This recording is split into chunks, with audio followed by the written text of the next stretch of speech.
Hello friends. आज की video में हम बात करेंगे कॉर्डेट्स का ओरिजिन कैसे हुआ, कह सकते हैं जो रज्जुकी हैं इनकी उत्पत्ति कैसे हुई। तो इनके ओरिजिन को लेके दो थ्योरीज दी जाती हैं, एनिलीड थ्योरी एंड इकाइनोडर्म थ्योरी।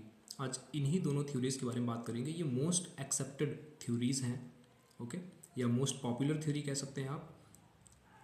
इस टॉपिक को स्टार्ट करने से पहले देखिए यहाँ कुछ टर्म्स जो यूज़ होंगे उन टर्म्स के बारे में जान लेते हैं। जैसे ऑर्डोविशियन रॉक देख सकते हैं यहाँ, पैलियोजोइक है, ये क्या है? ये देखिए पैलियोजोइक एरा जो है ये वन ऑफ द 5 एरा में से एक है, क्योंकि समय को डिवाइड कर दिया गया है चीज़ों को पढ़ने के लिए, आसान करने के लिए। तो 5 एरा है। एरा मीन्स होता है युग, ठीक है।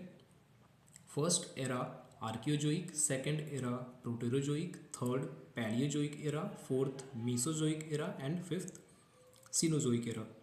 अब इन पांचों एराज को, ठीक है, कुछ एराज जो है इन 5 एराज में से पीरियड्स में डिवाइड किया गया है। फिर उन पीरियड्स को कुछ इपोक में डिवाइड किया गया है, ओके। ये सब टाइम को ही लाइक बाउंड करते हैं एक बिटवीन अ पीरियड, एक समय के अंतराल में।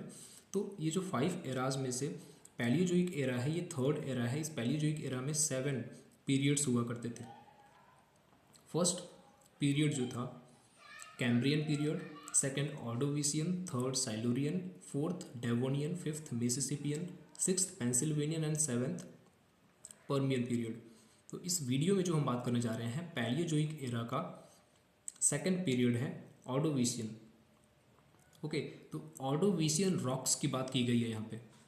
अब स्टार्ट करते हैं कि earliest chordate fossils have been excavated from Ordovician rocks of Palaeozoic era.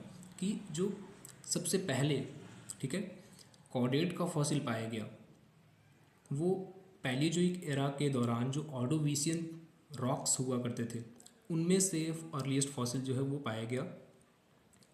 These are primitive type of fresh water fish like animals. ये कैसे एनिमल्स हुआ करते थे? प्रिमिटिव टाइप, फ्रेश वाटर में रहने वाले, ठीक है, मीठे जल में पाए जाने वाले फिश लाइक एनिमल्स हुआ करते थे। ऑर्डोविशियन रॉक्स से बताया जा रहा है कि from Ordovician rocks on world chordate fossils are plenty and illustrate a progressive evolution of the present chordate type.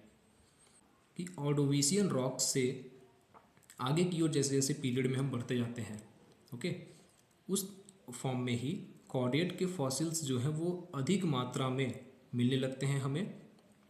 और कॉर्डेट्स के बारे में जो और जानकारी है हमें, लाइक उनके प्रोग्रेसिव एवोल्यूशन के बारे में भी जानकारियाँ मिलने लगती हैं।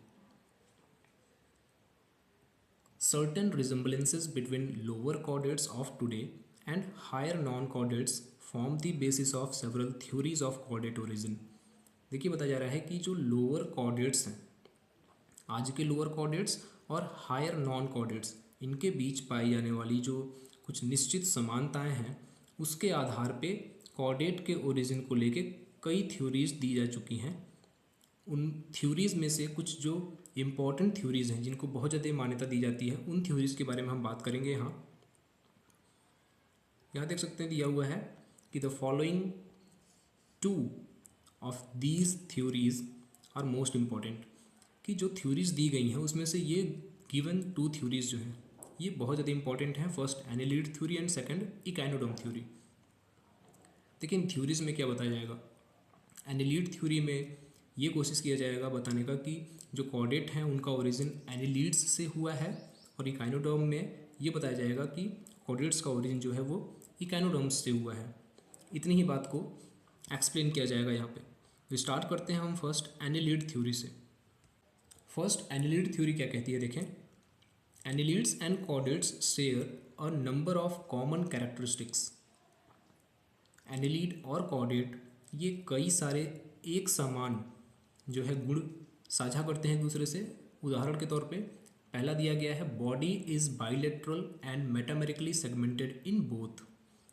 कि जो शरीर है, बॉडी है, चाहे एनिलीड्स की हो या कॉर्डेट्स की हो, ये बाइलेटरल होती है। बाइलेटरल यानी कि शरीर पे हम सेंटर से एक लाइनिंग ड्रॉ करें, ठीक है, और वो लाइनिंग बॉडी को 2 इक्वल हाल्व्स में, 2 इक्वल पार्ट में विभाजित कर सके, तो ऐसी बॉडी को बाइलेटरल कहा जाता है। तो बाइलेटरल बॉडी एनिलीड्स में भी है और कॉर्डेट्स में भी है, ऐसा बताया जा रहा है यहाँ फर्स्ट पॉइंट में। मेटामेरिकली सेगमेंटेड है, बॉडी सेगमेंटेड है दोनों में। सेकेंड, एक्सक्रीटरी ऑर्गन्स भी मेटामेरिक हैं। एक्सक्रीटरी ऑर्गन्स वो ऑर्गन्स जिनसे हम अपना मल जो है शरीर का बाहर निकालते हैं, उस ऑर्गन की बात की जा रही है कि ये एनालिड्स में और कॉर्डेट्स में दोनों में मेटामेरिक हैं। Okay. Third one is coelom is extensively developed, जो गुहा है शरीर में, ठीक है, सीलोम, वो एनालिड्स और कॉर्डेट दोनों में अत्यधिक विकसित हैं, डेवलप्ड हैं। Fourth is blood vascular system is of closed type, जो लाइक रक्त परिसंचरण तंत्र है, ब्लड वैस्कुलर सिस्टम, ये क्लोज्ड टाइप है दोनों में। जबकि closed type of blood vascular system जो है ये बेटर डेवलप्ड माना जाता है और कॉर्डेट में ये देखने को मिलता है। बट यहाँ पे देखिए एनालिड्स में भी ये कैरेक्टर देखने को मिलते हैं, इसलिए इस कैरेक्टर को दोनों के बीच कॉमन माना जाता है। And fifth one is main blood vessel longitudinal होते हैं। मेन ब्लड वेसल दोनों में कैसे हैं? लॉन्गिट्यूडनल। अब आगे देखिए, बिसाइड्स इन सारे जो एग्जाम्पल्स हैं या कॉमन कैरेक्टर्स हैं, इनके अलावा the overall topography of internal organs in annelids and chordates in such that if an annelid body is turned upside down it would look almost like a chordate body। देखिए बताया जा रहा है कि annelids और कॉर्डेट्स में कुछ इस तरह से समानता है उनके इंटरनल ऑर्गन्स को लेके, जो बनावट है उसको लेके कि एनिलीड की बॉडी का अप वाला पार्ट हम डाउन साइड में रख दें तो एनालिड्स जो है ये कॉर्डेट की बॉडी के जैसे, मतलब समानता दिखाएंगे, कॉर्डेट के जैसे ही दिखने लगेंगे। इस चीज़ को समझने के लिए ये दिया गया फिगर आप देखिए, इस फिगर से आपको क्लियर होगा। देखिए ए फिगर जो है ये गिवन है एनालिड का, और ये जो फिगर नंबर बी है ये कॉर्डेट का फिगर है। ओके, इसमें देखिए एनालिड में एक फिगर जो है वो आप उससे समझ सकते हैं कि डॉर्सल हार्ट देखिए गिवन है, ये एनालिड्स के ऑर्गन को शो कर रहा है कि डॉर्सल हार्ट है एनालिड में, और वहीं कॉर्डेट में वेंट्रल हार्ट है। अब सपोज करिए कि कॉर्डेट में जो ये ऑर्गन्स हैं ये जस्ट अपोजिट हैं एनालिड के, तो एनालिड की बॉडी को अगर हम उल्टा कर दें, अप साइड इसका डाउन कर दें, तो जो हार्ट है वो भी नीचे आ जाएगा, बाकी तो जो ऑर्गन्स हैं वो सिमिलर दिखेंगे। तो ऐसी थ्योरी को लाइक एक्सेप्ट किया गया है, इस माना जाता है इस एनालिड थ्योरी को लेके कि इस तरह से जो है कुछ समानताएं कॉर्डेट और एनालिड में दिखती हैं। लेकिन in spite of all these similarities, इन सारे समानताओं के बावजूद there are some significant differences also between the two. इतनी समानताओं के बावजूद, बहुत सारी सिमिलरिटीज़ के बावजूद डिफरेंसेस भी हैं इन दोनों लाइक कॉर्डेट और एनालिड्स के बीच। जैसे अब डिफरेंसेस क्या क्या हैं, तो annelids have nothing to compare with pharyngeal gill clefts and notochord of chordate. बताया जा रहा है कि जो कॉर्डेट में प्रेजेंटेड गिल क्लेफ्ट्स होते हैं, फेरेंजियल गिल क्लेफ्ट और नोटोकॉर्ड, इनके जैसी कोई संरचना एनालिड्स में देखने को नहीं मिलती। तो ये अंतर हो गया दोनों के बीच का, और यही कारण हो सकता है कि साइंटिस्ट्स जो हैं जनरली डिस्कार्ड करते हैं, क्या करते हैं, इसको नहीं मानते हैं इस थ्योरी को कि annelid theory of chordate origin नहीं हो सकती। ओके, इसे खारिज करते हैं इस थ्योरी को बहुत सारे साइंटिस्ट्स।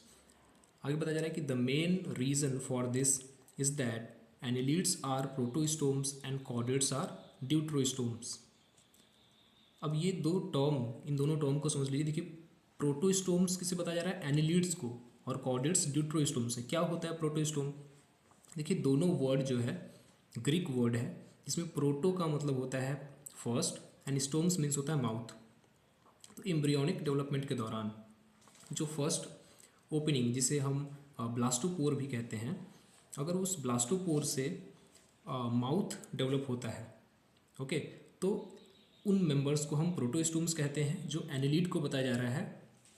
और ड्यूट्रोस्टोम्स जो होते हैं, इनमें जो ब्लास्टोपोर होता है फर्स्ट ओपनिंग, उससे एनस डेवलप होता है, और बाद की दूसरी ओपनिंग से जो है वो माउथ डेवलप होता है। ऐसे ऑर्गेनिज्म को ड्यूट्रोस्टोम कहा जाता है, जो जिन्हें कॉर्डेट बताया जा रहा है। तो ये दो मेन डिफरेंसेस इनके बीच बताया जा रहा है कि एनालिड्स प्रोटोस्टोम्स है और कॉर्डेट्स ड्यूट्रोस्टोम्स हैं। So that the pattern of embryonic development in these two groups is of widely different types. इस तरह से ये जो दोनों लाइक कॉर्डेट और एनालिड का जो एम्ब्रियोनिक डेवलपमेंट है, इन एम्ब्रियोनिक डेवलपमेंट का पैटर्न जो है इन दोनों ग्रुप में बहुत ज़्यादा डिफरेंट है, अलग है एक दूसरे से। इसलिए साइंटिस्ट इस एनिलीड थ्योरी ऑफ कॉर्डेट ओरिजिन को ज़्यादा तवज्जो नहीं देते हैं, डिस्कार्ड करते हैं इसको। ओके, देन हम आते हैं अपने नेक्स्ट और जो सेकंड थ्योरी है इकाइनोडर्म थ्योरी पे। इकाइनोडर्म थ्योरी को थोड़ी बहुत मान्यता जो है एनिलीड थ्योरी से ज़्यादा दी जाती है। क्यों, उसका रीज़न आगे बताया जा रहा है कि इन एम्ब्रियोनिक डेवलपमेंट, जब एम्ब्रियोनिक डेवलपमेंट भ्रूण में जो विकास हो रहा होता है उस विकास को देखें तो chordates exhibit a clear affinity with other deuterostomial phyla. भ्रूण में होने वाले विकास को देखें तो कॉर्डेट्स जो है ये एक साफ साफ समानता दिखाते हैं दूसरे ड्यूट्रोस्टोमियल फाइला से। कौन कौन से दूसरे ड्यूट्रोस्टोमियल फाइला हैं, उनमें है इकाइनोडर्मेटा एंड हेमिकॉर्डेटा। और बताया जा रहा है कि जो हेमिकॉर्डेटा है ये एक small group of marine worm like animals का ग्रुप है जो लाइक इस मेंबर में पहली बार इंडिकेशन देखने को मिलता है कॉर्डेट के 3 मेन कैरेक्टर्स का। मतलब हेमिकॉर्डेट्स में पहली बार ऐसे कोई मेंबर्स मिलते हैं जिनमें कॉर्डेट के जो तीनों कैरेक्टर्स हैं वो तीनों कैरेक्टर लाइक समान दिखाई देते हैं। फर्स्ट इंडिकेशन होता है। कौन कौन से 3 कैरेक्टर्स हैं कॉर्डेट के? Presence of notochord, second dorsal hollow nerve cord and third is pharyngeal gill slits. ये तीनों कैरेक्टर जो है हेमिकॉर्डेट में ही देखने को मिलते हैं पहली बार। आगे देखेंगे कि on the other hand the tornaria larva of hemichordates closely resemble to the किससे बाइपिनेरिया लार्वा ऑफ इकाइनोडर्म। आगे बताया जा रहा है कि जो हेमिकॉर्डेट में पाए जाने वाले टॉर्नेरिया लार्वा हैं ये इकाइनोडर्म के बाइपिनेरिया लार्वा से क्लोजली रिजेंबल है। लाइक इनमें समानता जो है वो घनिष्ठ समानता है। Okay, this indicates the following phylogenetic sequence of origin and evolution of chordate. और ये चीज़ें ही लाइक दर्शाती हैं कि जो इवोल्यूशन हुआ है कॉर्डेट में, कॉर्डेट्स का ओरिजिन हुआ है ये लाइक इकाइनोडर्म से ही होते हुए लाइक कॉर्डेट्स डेवलप हुए हैं। ये फाइलोजेनेटिक सीक्वेंस दिखाता है ओरिजिन का एंड इवोल्यूशन का कॉर्डेट्स के। अब इसी चीज़ को लाइक प्रूफ करने के लिए ये एक चार्ट ड्रॉ किया गया है, यहाँ पे देख सकते हैं आप। फर्स्ट कि इकाइनोडर्म लार्वा से लाइक समानता दिखाई जा रही है हेमिकॉर्डेट लार्वा में। Okay, and then hemichordate larva से रिलेशन जो है क्लोजली रिजेंबलेंस ट्यूनिकेट लार्वा में शो किया जा रहा है। ट्यूनिकेट लार्वा का रिजेंबलेंस ब्रैंकियोस्टोम्स दैट इज एम्फियोक्सस में, एंड एम्फियोक्सस से ऑस्ट्रेकोडर्म फिशेज में रिलेशन दिखाया जा रहा है दैट इज़ ये ऑर्डोविशियन फिशेज हैं। एंड इन ऑस्ट्रेकोडर्म फिशेज से रिलेशन टेट्रापोड्स में शो किया जा रहा है कि इन सब में लाइक एक के बाद एक करके जो है रिजेंबलेंस दिखाई देती हैं और ये फाइलोजेनेटिक सीक्वेंस शो करते हैं for origin and evolution of chordate. Okay, and और हम जानते हैं कि टेट्रापोड्स से ही सारे लाइक ह्यूमन बीइंग तक अगर हम आए तो ह्यूमन बीइंग्स भी टेट्रापोड्स से ही कहीं ना कहीं डेवलप हुए हैं। तो इसलिए इकाइनोडर्म थ्योरी को इम्पॉर्टेंट माना जाता है। वहीं कुछ जो साइंटिस्ट्स हैं वो एनिलीड थ्योरी को थोड़ा सा डिस्कार्ड करते हैं उस। तो ये आज का हमारा टॉपिक था जिसमें हमने देखा कि किस तरह से 2 थ्योरीज़ को लाइक सपोर्ट किया गया है कुछ लेवल पे, तो कुछ लेवल पे इसे डिस्कार्ड भी किया गया है। कैसा लगा हमारा आज का वीडियो ये आप बता सकते हैं, अपना फीडबैक दे सकते हैं। तो आज की वीडियो में बस इतना ही। मिलते हैं किसी नए वीडियो में किसी नए टॉपिक के साथ। तब तक अपना ख्याल रखिएगा।